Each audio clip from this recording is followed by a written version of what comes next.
ऋषि राजा सूरत और समाधि को भगवती की महिमा बताते हुए मधु और कैटभ वध का प्रसंग सुनाता हूँ। विनियोग। ओम। प्रथम चरित्र के ब्रह्मा ऋषि महाकाली देवता गायत्री छंद नाद शक्ति रक्तदंता बीज अग्नि तत्व और ऋग्वेदित स्वरूपा है। श्री महाकाली देवताओं की प्रसन्नता के लिए प्रथम चरित्र के जप में विनियोग किया जाता है। भगवान विष्णु के सो जाने पर मधु और कैटभ को मारने के लिए कमल जन्म ब्रह्मा जी ने जिसका सत्वन किया, उस महाकाली देवी का मैं सेवन करती हूँ। वे अपने 10 हाथों से खड्ग चक्र गदा बाण धनुष परिधि शूल भूषंडी मस्त और शंख धारण करती है।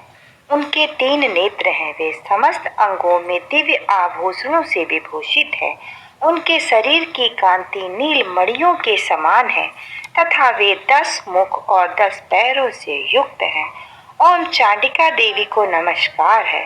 मार्कंडेय जी बोले, सूर्य के पुत्र सर्वज्ञ को 8वें मनु कहा जाता है। उनकी उत्पत्ति की कथा विस्तार पूर्वक कहता हूँ, सुनो। सूर्य कुमार महाभाग सर्वज्ञ भगवती महामाया के अनुग्रह से जिस प्रकार मनवंतर के स्वामी हुए, वही प्रसंग सुनाता हूँ। पूर्व काल की बात है कि स्वरोचित मनवंतर में सूरत नाम के एक राजा थे, जो चैत्र वर्ष में उत्पन्न हुए थे। उनका समस्त भूमंडल पर अधिकार था। वे प्रजा का अपने औरस पुत्रों की भांति धर्म पूर्वक पालन करते थे। तो भी उस समय कोला विध्वंसी नाम के क्षत्रिय उनके शत्रु हो गए। राजा सूरत की दंड नीति बड़ी प्रबल थी। उनका शत्रुओं के साथ संग्राम हुआ। यद्यपि कोला विध्वंसी संख्या में कम थे, तो भी राजा सूरत युद्ध में उनसे परास्त हो गए। तब ये युद्ध भूमि से अपने नगर को लौट आए और केवल अपने देश के राजा होकर के ही रह गए। समूचे पृथ्वी से अब उनका आधिपत्य जाता रहा। किंतु जहाँ भी उन प्रबल शत्रुओं ने उस समय महाभाग राजा सूरत पर आक्रमण कर दिया। राजा का बल क्षीण हो चला था, इसलिए उसके दुष्ट बलवान एवं दुरात्मा मंत्रियों ने वहां उनकी राजधानी में भी राजकीय सेवाओं और खजानों को हथिया लिया। सूरत का प्रभुत्व नष्ट हो चुका था, इसलिए वे शिकार खेलने के बहाने घोड़े पर सवार हो वहां से निकले ही एक घने जंगल में चले गए। वहां उन्होंने विप्रव मेधा मुनि का आश्रम देखा, जहां कितने ही हिंसक अपनी स्वाभाविक हिंसावृत्ति को छोड़कर परम शांत भाव से रहते थे। मुनि के बहुत से शिष्य उस वन की शोभा बढ़ा रहे थे, जहाँ जाने पर मनु ने उनका सत्वन किया और वे मुनि श्रेष्ठ के आश्रम पर इधर उधर विचरते हुए कुछ काल तक रहे। फिर ममता से आकर्षित होकर वहां इस प्रकार चिंता करने लगे, पूर्व काल में मेरे पूर्वजों ने जिसका पालन किया है, वही नगर आज मुझसे रहित है। पता नहीं मेरे दुराचारी भृत्यगण अपनी धर्म पूर्वक रक्षा करते हैं या नहीं। जो सदा मद की वर्षा करने वाला सूरवीर था, वह मेरा प्रधान हाथी अब शत्रुओं के अधीन होकर न जाने किन भोगों को भोगता होगा। जो लोग मेरी कृपा धन और भोजन पाने से सदा मेरे पीछे पीछे रहते थे, वे निश्चय ही अब दूसरे राजाओं का अनुसरण करते होंगे। उन अपव्ययी लोगों के द्वारा सदा खर्च होने के कारण अत्यंत कष्ट से जमा किया हुआ मेरा खजाना खाली हो जाएगा। ये तथा और भी कई बातें राजा सूरत निरंतर सोचते रहते थे। एक दिन उन्होंने वहां विप्रव मेधा के मुनि के आश्रम के निकट एक वैश्य को देखा और उससे पूछा, भाई तुम कौन हो? यहाँ तुम्हारे आने का क्या कारण है? तुम क्यों शोकग्रस्त और अनमने से दिखाई देते हो? राजा सूरत का यह प्रेम पूर्वक कहा हुआ वचन सुनकर वैश्य ने विनीत भाव से उन्हें प्रणाम करते हुए कहा। वैश्य बोला, राजन, मैं धनियों कुल में उत्पन्न एक वैश्य हूँ। मेरा नाम समाधि है। मेरे दुष्ट स्त्री पुत्रियों ने धन के लोभ से मुझे घर से बाहर निकाल दिया है। मैं इस समय धन, स्त्री और पुत्रों से वंचित हूँ। मेरे विश्वसनीय बंधुओं ने मेरा ही धन लेकर मुझे दूर कर दिया है, इसलिए दुखी होकर मैं वन में चला आया हूँ। यहाँ रहकर मैं इस बात को नहीं जानता कि मेरे पुत्रों की और स्त्रियों और स्वजनों की कुशलता है या नहीं। इस समय घर में वे कुशल से रहते हैं अथवा उन्हें कोई कष्ट है। वे मेरे पुत्र कैसे हैं? क्या वे सदाचारी हैं अथवा दुराचारी हो गए हैं? राजा ने पूछा, जिन लोभी स्त्री पुत्र आदि ने धन के कारण तुम्हें घर से निकाल दिया है, उसके प्रति तुम्हारे चित्त में इतना स्नेह का बंधन क्यों है? वैश्य बोला, आप मेरे विषय में जैसी बात कहते हैं वह सब ठीक है, किंतु क्या करूं, मेरा मन निष्ठुर नहीं धारण करता। जिन्होंने धन के लोभ में पड़कर पिता के प्रति स्नेह, पति के प्रति प्रेम और आत्मीजन के प्रति अनुराग को तिलांजलि दे दी हो, मुझे घर से निकाल दिया हो, उन्हीं के प्रति मेरे हृदय में इतना स्नेह है। महामते, गुणहीन बंधुओं के प्रति भी जो मेरा चित्त इस प्रकार प्रेम मग्न हो रहा है, यह क्या है? इस बात को मैं जानकर भी नहीं जान पाता। उनके लिए मैं लंबी सांसें ले रहा हूँ और मेरा हृदय अत्यंत दुखित हो रहा है।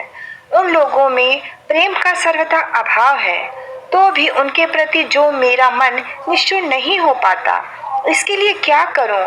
मार्कंडेय जी कहते हैं, ब्राह्मण, तदंतर राजाओं में श्रेष्ठ सूरत और उस समाधि नामक वैश्य दोनों साथ साथ मेधा मुनि के आश्रम में उपस्थित हुए और उनके साथ यथा योग न्यायानुकूल विनय पूर्वक वार्ता करने के बैठे। तत्पश्चात वैश्य और राजा ने कुछ वार्तालाप आरंभ किया। राजा ने कहा, भगवान, मैं आपसे एक बात पूछना चाहता हूँ, उसे बताइए। मेरा चित्त अपने अधीन ना होने के कारण वह बात मेरे मन को बहुत दुख देती है। जो राज्य मेरे हाथ से चला गया है, उसमें और उनके संपूर्ण अंगों में मेरी ममता बनी हुई है।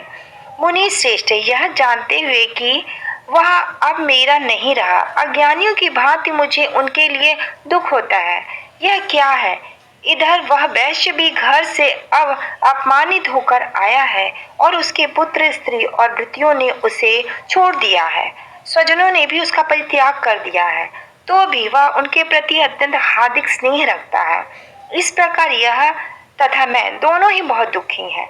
जिसके प्रत्यक्ष दोष देखा गया हो, वह विषय के लिए भी हमारे मन में ममता जनित आकर्षण पैदा होता है।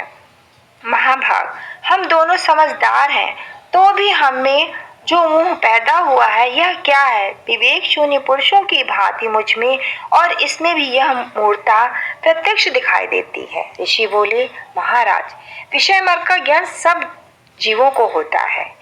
इसी प्रकार विषय की सबके लिए अलग अलग है। कुछ प्राणी दिन में नहीं देखते हैं और दूसरे रात में नहीं देखते हैं, तथा कुछ जीव ऐसे हैं जो दिन और रात में बराबर ही देखते हैं। यह ठीक है कि मनुष्य समझदार है, किंतु केवल वे ही नहीं समझदार हैं। पशु, पक्षी और मृग आदि भी सभी प्राणी समझदार होते हैं। मनुष्यों की समझ भी वैसी ही होती है जैसी उन मृग और पक्षियों की होती है, तथा जैसी मनुष्यों की होती है वैसी ही उन मृग, पक्षी आदि की होती है। यह तथा अन्य बातें भी प्रत्यक्ष दोनों समान ही हैं। समझ होने पर भी इन पक्षियों को तो देखो, ये स्वयं भूख से पीड़ित होने पर भी मोह बस बच्चों की चोंच में चावल के अन्न के दाने डालते हैं। नरश्रेष्ठ, क्या तुम नहीं देखते कि ये मनुष्य समझदार होते हुए भी लोग बस अपने किए हुए अपकारक का बदला पाने के लिए पुत्रों की अभिलाषा रखते हैं? यद्यपि उन सब में समझदारी की कमी नहीं है, तथापि वे संसार की स्थिति की मरण जन्म और मरण की परंपरा बनाए रखने के लिए भगवती महामाया के प्रभाव द्वारा ममतामयी भंवर से युक्त मोह के गहरे गर्त में गिराए गए हैं। इसलिए उनमें आश्चर्य नहीं करना चाहिए। जगदेश्वरी भगवान विष्णु की योग निद्रा रूपी जो भगवती महामाया है, उन्हीं से यह जगत मोहित हो रहा है। वे भगवती महामाया देवी ज्ञानियों के भी चित्त को बलपूर्वक खींचकर मोह में डाल देती है। वे ही इस संपूर्ण चराचर जगत की सृष्टि करती है तथा वे ही प्रसन्न होने पर मनुष्यों को मुक्ति के लिए वर देती है। वे ही परा विद्या और संसार बंधन और मोक्ष की हेतु भूता सनातनी देवी तथा संपूर्ण ऐश्वर्य की अधिष्ठानी है। राजा ने पूछा, भगवान जिन्हें आप महामाया कहते हैं, वे देवी कौन है? ब्राह्मण, उनका आविर्भाव कैसे हुआ तथा उनके चरित्र कौन कौन से हैं? ब्रह्म वेताओं में श्रेष्ठ महर्षि उन देवी का जैसा प्रभाव हो, जैसा स्वरूप हो और जिस प्रकार का प्रादुर्भाव हुआ हो, वह सब मैं आपके मुख से सुनना चाहता हूँ। ऋषि बोले, राजन, वास्तव में तो वे देवी नित्य स्वरूपा ही है। संपूर्ण जगत उन्हीं का स्वरूप है तथा उन्होंने समस्त विश्व को व्याप्त कर रखा है। तथापि उनका प्राकट्य अनेक प्रकार से होता है। वह मुझसे सुनो। यद्यपि वे नित्य और अजन्मा है, तथापि जब देवताओं का कार्य सिद्ध करने के लिए प्रकट हुई हैं, उस समय लोक में उत्पन्न हुई कहलाती हैं।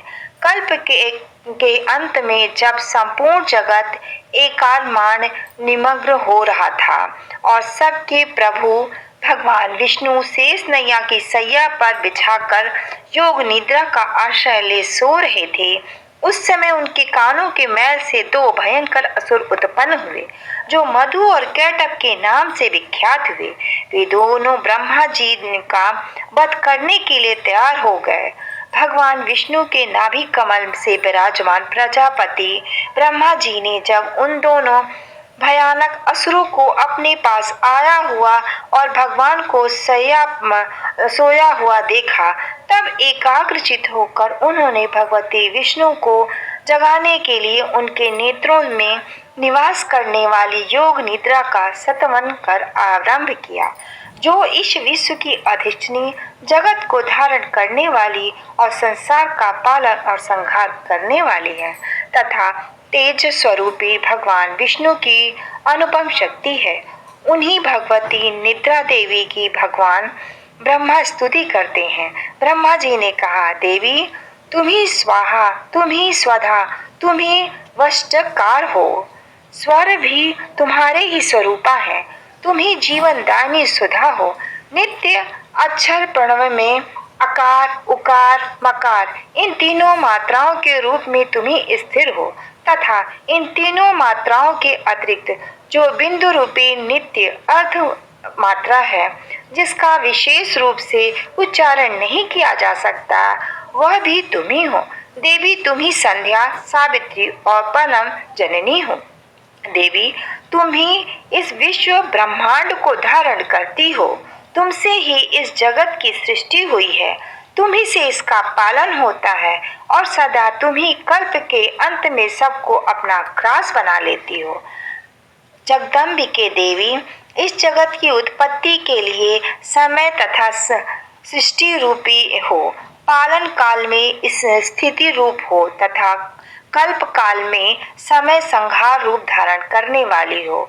तुम ही महामाया, महाविद्या, महामेधा, महास्मृति, महामोह रूपी महादेवी और महासुरी हो। तुम ही तीनों गुणों को उत्पन्न करने वाली सबकी प्रकृति हो। भयंकर काल रात्रि, महारात्रि और मोहरात्रि भी तुम ही हो।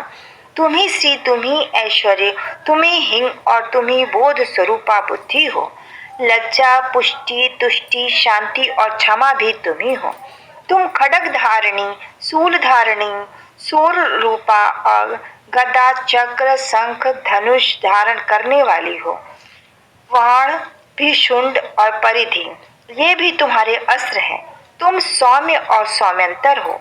इतना ही नहीं, जितने भी सौम्य एवं सुंदर पदार्थ हैं उन सब की अपेक्षा तुम अत्यधिक सुंदर हो।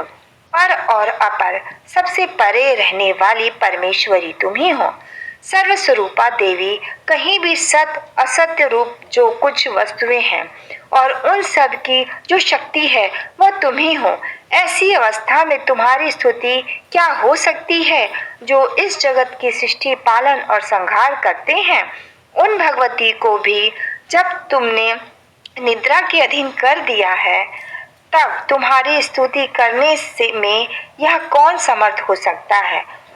मुझको, भगवान शंकर को और भगवान विष्णु को भी तुमने ही शरीर धारण कराया है, अतः तुम्हारी स्तुति करने की शक्ति किसमें है? देवी, तुम तो अपने इन उदार प्रभावों से भी प्रशंसित हो। जो ये दोनों दुर्धन असुर मधु और कैटभ हैं, इनको मुंह में डाल दो और जगदम्बिका भगवान विष्णु को शीघ्र ही जगा दो। साथ ही इनके भीतर इन दोनों महान असुरों को मार डालने की बुद्धि उत्पन्न कर दो। ऋषि कहते हैं, राजन, जब ब्रह्मा जी ने वहां मधु और कैटभ को मारने के उद्देश्य से भगवान विष्णु को जगाने के लिए तमोगुण की अधिष्ठानी देवी योग निद्रा की इस प्रकार स्तुति की, तब वे भगवान के नेत्र, मुख और नासिका, बाहु, हृदय और वक्ष स्थल से निकलकर अव्यय जन्म ब्रह्मा जी की सृष्टि के समक्ष खड़ी हो गई। योग निद्रा से युक्त होने पर जगत के स्वामी भगवान जनार्दन एवं एकांड के जल में शेष नैया की सैया से जाग उठे।